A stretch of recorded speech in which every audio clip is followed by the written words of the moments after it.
los pacientes, ¿qué debemos de hacer? Primero, hacer una historia, ¿no?, de los dolores de cabeza. Preguntar por los antecedentes de dolores de cabeza, que muchas veces nos van a proporcionar la mayor parte de información para poder hacer el diagnóstico. También debemos explorar los antecedentes de dolor de cabeza de un niño, ¿no? Debemos de preguntarle al niño cómo es el dolor de cabeza y esto debe ser confirmado por sus cuidadores. En los niños pequeños es muy difícil que ellos puedan expresar que tienen un dolor de cabeza, por eso es que en ellos deben dibujar el dolor de cabeza. En cuanto al patrón del dolor de cabeza en la evaluación, hay que determinar si el dolor de cabeza es nuevo o si es que presenta, ¿no?, un problema recurrente, o sea, ya son varios episodios de dolores de cabeza. Y la mayoría de los dolores de cabeza primarios son dolores de cabeza episódicos que pueden transformarse en dolores de cabeza más frecuentes. Y en la evaluación debemos hacer un examen físico. Debemos hacer un examen de fondo de ojo, que generalmente este examen va a ser normal en aquellos niños que tienen cefaleas primarias. Pero cuando tenemos un examen neurológico con un examen de fondo de ojo anormales, debemos de considerar que este niño está cursando con un dolor de cabeza ya tipo secundario, ¿no? Y la cefalea inducida por los tumores cerebrales, el examen neurológico va a ser anormal. Las neuroimágenes, generalmente para las cefaleas primarias no se piden neuroimágenes, ¿no?, pero para las cefaleas secundarias sí. En este caso, la neuroimagen nos va a ayudar a detectar una gran variedad de trastornos, ¿no?, como las malformaciones congénitas, la hidrocefalia, infecciones intracraneales y sus secuelas, traumatismos y sus secuelas, neoplasias, trastornos vasculares o tromborosis intracraneal. Y generalmente la neuroimagen se reserva en forma urgente para aquellos pacientes que tengan signos de aumento de presión intracraneal, ¿no? Y esto, el aumento de la presión intracraneal, nos sugeriría que el paciente está cursando con un tumor cerebral, un absceso cerebral o una hemorragia intracraneal. Entonces, dentro de las neuroimágenes que podemos pedir son la resonancia magnética cerebral y la tomografía axial computarizada. Lo primero que debemos pedir, ¿no?, es la tomografía axial computarizada, que es más fácil de tomar en los niños, ya que la resonancia magnética necesita siempre que los niños estén sedados. En cuanto a la evaluación de laboratorio, para los dolores de cabeza de tipo secundario debemos de pedir una punción lumbar. Sobre todo esto debemos de pedirlo cuando estemos sospechando de alguna infección intracraneal. Esta punción lumbar va a estar contraindicada en las lesiones que ocupan espacio, ¿no? Y en este caso, cuando estemos sospechando de una lesión que ocupa espacio, lo primero que debemos de tomar es una neuroimagen antes de hacer la punción lumbar. Otras pruebas que podríamos pedir son un hemograma completo y una velocidad de sedimentación globular, si es que nosotros estamos sospechando de que el niño está cursando con una infección, ¿no?, una meningitis o una encefalitis. En cuanto al tratamiento de la cefalea, para los fármacos utilizados para el tratamiento de la migraña, que es la cefalea primaria más común que se presenta en los niños de tipo recurrente, el tratamiento inicial debe ser con analgésicos, como el ibuprofeno de 7.5 a 10 miligramos por kilo o el paracetamol de 15 miligramos por kilo. Estos medicamentos se deben administrar de 3 veces a la semana. Si es que necesitamos dosis más seguidas o más veces por semana, a este tratamiento debemos de aumentar que los niños ingieran más líquidos, y con eso muchas veces mejora la cefalea. Pero en el caso de que los pacientes, a pesar de este tratamiento, no mejoran, entonces debemos de ir a una segunda línea de tratamiento con los triptanes, ¿no?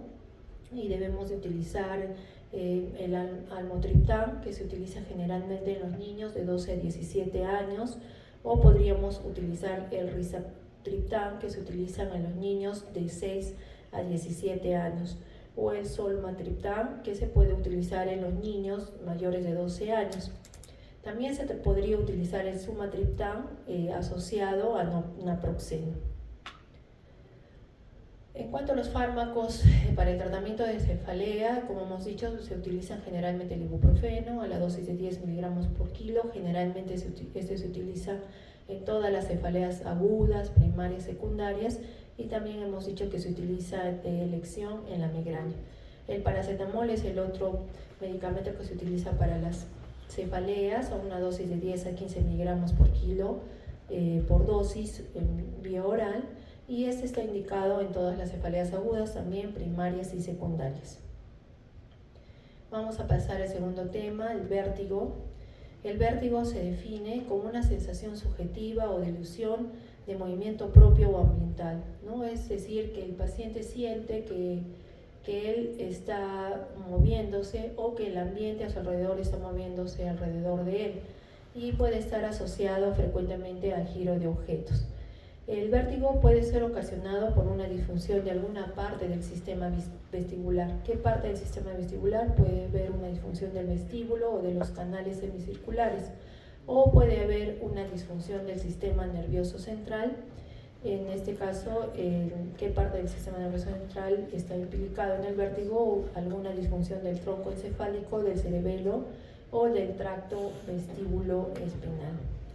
En cuanto a la evaluación, lo primero que debemos hacer es una anamnesis adecuada, ¿no? Ante la sospecha del vértigo, en la anamnesis debemos hacer hincapié en preguntar, ¿no?, si es que el niño presenta síntomas otológicos, ¿no?, como hipoacusia, otalgia, acúfenos. En este caso, si es que el niño presenta el vértigo y además estos síntomas, entonces estaríamos sospechando de que estamos frente a un vértigo periférico. Y esto podría estar asociado, ¿no?, a estas patologías como la laberintitis aguda o una neuritis vestibular. También, si es que el vértigo es desencadenado por algunos factores desencadenantes como cambios posturales o movimientos cefálicos bruscos, en este caso debemos de sospechar que estamos frente a una neuritis vestibular. En la evaluación debemos hacer una exploración física. Lo primero que debemos examinar es si es que el niño presenta o no nistagmos, ¿no? Si el niño presenta nistagmos unidireccionales, horizontal o horizonto rotatorio, entonces debemos sospechar que estamos frente a un vértigo periférico. Pero si el niño presenta nistagmos verticales o multidireccionales, entonces estamos frente a un vértigo central. El test de Romberg, ¿no? El test de Romberg, ¿cómo lo aplicamos? Lo ponemos al niño paradito, que cierre los ojos, y el test de Romberg negativo es cuando él no pierde el equilibrio. Pero cuando lo ponemos, ¿no?, en paradito, le hacemos cerrar los ojos y hay una pérdida de equilibrio hacia el lado, hacia el lado afecto, y se corrige al abrir los ojos, entonces estamos frente a un vértigo periférico, ¿no? Está paradito y hay una pérdida de equilibrio hacia un lado. Lo volvemos a poner paradito, hay pérdida de equilibrio hacia ese mismo lado, entonces es un vértigo periférico. Pero si es que aplicamos el test de Romberg y cierra los ojos, está paradito, cierra sus ojitos y se inclina hacia un lado, o después cierra los ojitos, se inclina hacia otro o hacia otro lado, entonces podemos sospechar que estamos frente a un vértigo central. En el caso del test de Unterberger, que este nos sirve para evaluar un equilibrio dinámico, ¿no? Generalmente lo que hacemos es ponerlo también paradito al niño con los brazos estirados y que comience a hacer como marcha, como aquí estamos viendo, ¿no? En el caso del vértigo periférico, el paciente se va desplazando hacia el lado afecto. O sea, está así y se va desplazando con los ojitos cerrados y marchando hacia el lado afecto, hacia un ángulo de 45 grados. Entonces ahí estamos diciendo que es un vértigo periférico. Pero en el caso del vértigo central, el desplazamiento del niño cuando hace la marcha con los ojitos cerrados va a ser hacia cualquier dirección. Entonces, tenemos que el vértigo se clasifica en dos, ¿no? Un vértigo periférico o un vértigo central. En el vértigo periférico, el comienzo va a ser brusco, la evolución va a ser episódica, recurrente, la intensidad es de 4 cruces, es severa, ¿no? La duración es de segundos o días. El niño puede presentar hipoacusia o acúfenos, ¿no? Hemos dicho que puede estar relacionada a cualquier patología del oído, ¿no es cierto? Los síntomas vegetativos también están presentes. La alteración de la marcha, lo que hemos dicho, es la caída hacia el lado hipofuncionante, ¿no? El romper es hacia el lado enfermo, contrario a la fase rápida del nistagmus, y el Unterberger, la marcha de soldado, gira hacia el lado afecto. La alteración neurológica no va a tener estos niños, el nistagmus va a ser disarmónico y el nistagmus va a ser unidireccional. En el caso del vértigo periférico, el comienzo va a ser insidioso, la evolución va a ser continua, progresiva, la intensidad es leve, la duración es de días a meses, el niño no va a presentar ni hipoacusia ni acúfenos, los síntomas vegetativos tampoco presentan, la alteración de la marcha, el niño va a estar tambaleando, el romper es positivo, pero hemos dicho que cae hacia cualquier lado, y el Unterberger también es hacia cualquier lado, imposible de realizarlo varias veces, ¿no? Las alteraciones neurológicas, cuando el vértigo es central, sí va a haber alteraciones neurológicas, con alteración puede haber alteración de los pares craneales o alteración de la conciencia. Y el nistagmus va a ser armónico y la dirección del nistagmus va a ser variable o multidireccional. En cuanto al diagnóstico, generalmente es clínico, como hemos dicho con los exámenes que se realizan, ¿no? La evaluación de si tiene nistagmus o no, si tiene romper o si tiene Unterberger. En el caso de la sospecha de un vértigo central o un proceso intracraneal, ¿qué debemos de hacer? Está indicado la realización de una prueba de una neuroimagen, ¿no? Una tomografía axial computarizada, donde nos va a permitir hacer el diagnóstico de un tumor en fosa posterior o una complicación supurativa de la otitis media aguda, o en el caso de un vértigo traumático, o también nos sirve para descartar fracturas del temporal. En cuanto al tratamiento del vértigo, generalmente es sintomático, utilizamos antieméticos como el ondansetron, la metoclopramida, muchas veces también agregamos sedantes vestibulares como la sulpirina de 5 a 10 miligramos por kilo por día, cada 8 horas, dosis máxima de 50 miligramos por 5 a 7 días, o podemos utilizar también benzodiazepinas a dosis bajas como el diazepam o lorazepam. Y el último tema que nos toca desarrollar es la ataxia, ¿no? La ataxia se va a definir como la incapacidad de realizar movimientos finos, precisos y coordinados, ¿no? Es un trastorno de la coordinación motora. El niño va a presentar una marcha inestable y generalmente puede presentar aumento de la base de sustentación, ¿no? Como estamos mirando aquí, aumento de la base de sustentación para no caerse. Se manifiesta más comúnmente como una marcha inestable, y los niños, como no pueden marchar fácilmente, entonces no quieren caminar, ¿no? Generalmente la ataxia tiene un tiempo de duración menor de 7 días y es una manifestación poco común de los niños, es muy infrecuente esta patología. Pero esta ataxia puede estar relacionada a afecciones potencialmente mortales o a afecciones comunes. En el caso de que la ataxia fuera causada por una afección potencialmente mortal, va a poner en peligro la vida del niño. En este caso, ¿qué patologías pueden estar relacionadas con esta ataxia aguda? Los tumores cerebrales, ¿no? Generalmente el 50 al 60% de los tumores cerebrales se ubican en el tronco encefálico o en la fosa posterior.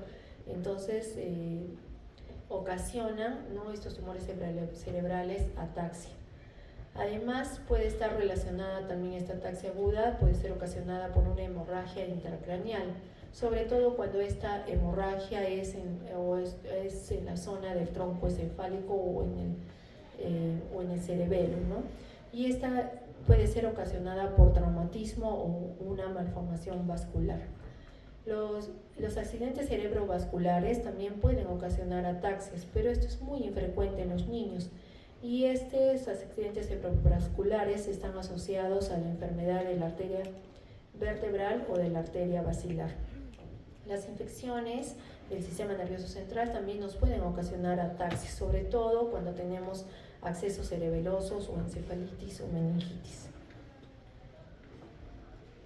Las afecciones comunes que nos pueden ocasionar ataxia son la ataxia cerebelosa aguda, el síndrome de Guillain-Barré, una exposición tóxica o una laringitis. La ataxia cerebelosa aguda es la causa más frecuente de ataxia infantil y generalmente esta ataxia está asociada a síndromes postinfecciosos producidos generalmente por estos agentes infecciosos, ¿no? El más común que ocasionaba antiguamente ataxias en los niños era la varicela, pero eso ha disminuido debido a la vacunación que ahora tenemos, ¿no? El virus del Coxsackie, el ecovirus, el enterovirus, el virus de Epstein-Barr, el virus de hepatitis y el virus de herpes simple, así como el SARS-CoV-2, son otros virus que nos pueden ocasionar ataxia cerebelosa en los niños.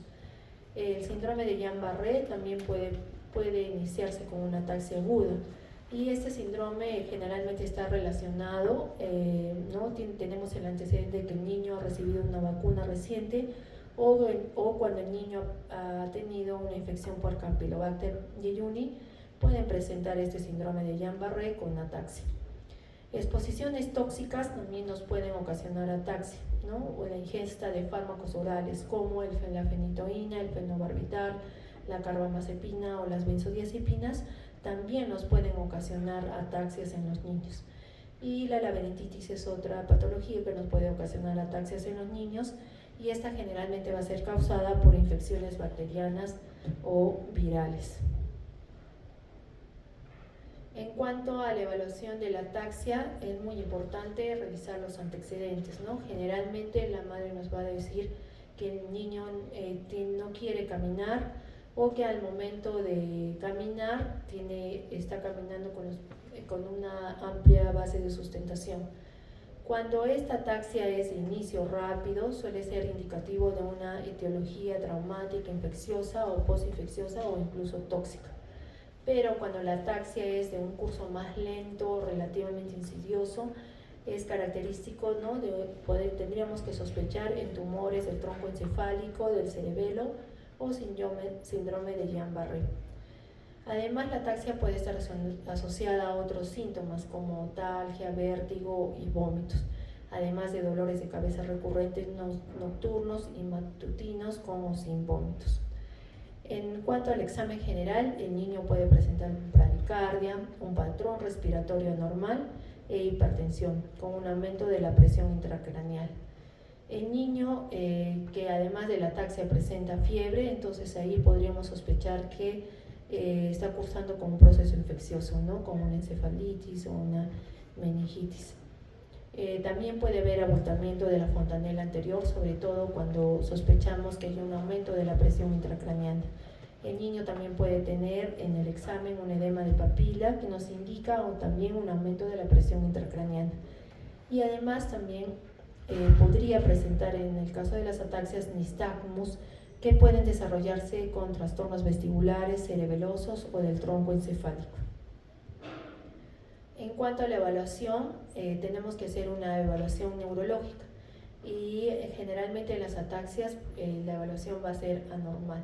También estos niños pueden cursar con déficits neurológicos focales, anomalías en la función de los pares craneales, anomalías en la marcha es inestable con aumento de la base de sustentación, anomalías en el habla, anomalías en la coordinación de los movimientos voluntarios.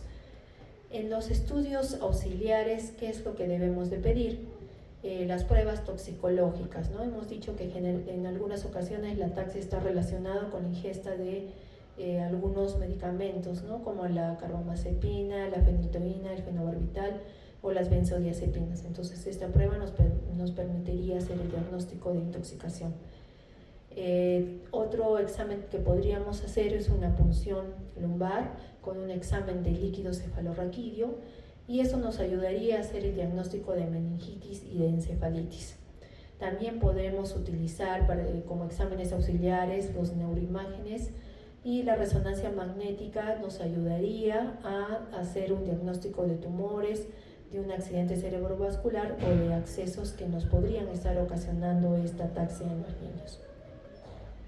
En cuanto al tratamiento, primero las recomendaciones generales, ¿no? Si tenemos un niño que tiene intoxicación de origen farmacológica, entonces lo que tenemos que hacer es retirar el fármaco o el tóxico. Si tenemos un niño que ya con la clínica y con los exámenes auxiliares determinamos que son infecciones del sistema nervioso central, entonces debemos hacer un tratamiento específico del agente infeccioso con antimicrobianos. Si tenemos un niño que tiene tumores de la fosa posterior, entonces el tratamiento va a ser neuroquirúrgico, además de tratamiento oncológico específico con quimioterapias. Y en el caso de los traumatismos encefalocranianos, debemos dar al niño medidas de soporte y manejo neuroquirúrgico. Entonces aquí tenemos los casos clínicos. Tenemos la niña de 9 años de edad, que no es conocida previamente, pero que acude a la consulta por presentar un dolor de cabeza desde hace 36 horas. No tiene fiebre ni síntomas catarrales, ¿no? Porque si tuviera fiebre y síntomas catarrales podríamos estar pensando en una cefalea secundaria, ¿no es cierto?, por la fiebre. Entonces ella no tiene fiebre, no tiene síntomas catarrales y dolor de cabeza. Comenta que mejora cuando toma paracetamol, pero también tiene molestia a la luz, ¿no?, y a los ruidos, fotofobia, fonofobia. Además ha vomitado 2 veces en las últimas 24 horas. Entonces, ¿cuál es el diagnóstico de esta niña? Migraña, ¿no es cierto? Hemos dicho que la migraña es la cefalea primaria más frecuente y recurrente en los niños, que presenta fonofobia, fotofobia, dolor de cabeza, ¿no? Y está asociado a algunos síntomas como náuseas, vómitos. El segundo caso, tenemos un niño varón de 13 años de edad que consulta porque presenta náuseas, vómitos de inicio brusco, pero está asociada a una sensación de giro de objetos, ¿no?, y caída hacia el lado derecho. Refiere que esta sensación mejora en decúbito supino y al cerrar los ojos y quedarse quieto. No está asociado a acúfenos, hipoacusia, visión borrosa, diplopía, cefalea ni fiebre. En la exploración, el paciente presenta afectación del estado general y se destaca la lateralización hacia el lado derecho durante la marcha, ¿no? Se está caminando y al caminar tiene una marcha lateralizada al lado derecho. El test de Romberg y de Utenberger positivos hacia el lado derecho, ¿no es cierto? Positivos hacia el lado derecho. Entonces, ¿qué estamos viendo? Que tanto el test de Romberg y Utenberger está lateralizando hacia el lado de la afección, ¿no es cierto? Entonces, ¿cuál es el diagnóstico de este niño? Es un vértigo periférico, porque el test de Romberg y de Utenberger es hacia el lado derecho. Si es que fuera el test de Romberg y Utenberger hacia cualquier lado, entonces estaríamos hablando de un vértigo central. En el tercer caso clínico tenemos una niña de 4 años de edad que es traída a urgencias porque tiene una marcha inestable de 2 horas de evolución, junto con la sensación de giro de objetos y vómitos en las últimas 12 horas. Se asocia a un cuadro catarral en la última semana de evolución, pero en ningún momento ha presentado fiebre, ni cefalea, ni hipoacusia, ni ninguna otra sintomatología. Niega traumatismos recientes y no presenta otros antecedentes personales o familiares de interés. Entonces, lo positivo, tenemos una marcha inestable y que esta patología ha empezado luego de un cuadro catarral de una semana de evolución. Hemos dicho que en la ataxia cerebelosa aguda, el antecedente que tenemos en los niños es que generalmente han cursado días o semanas antes con un proceso infeccioso viral, ¿no?, generalmente viral. Hemos dicho que también antes la ataxia cerebelosa era ocasionada por la varicela, pero que ahora ya no la tenemos porque ya contamos con la vacuna. Muchas gracias por su atención.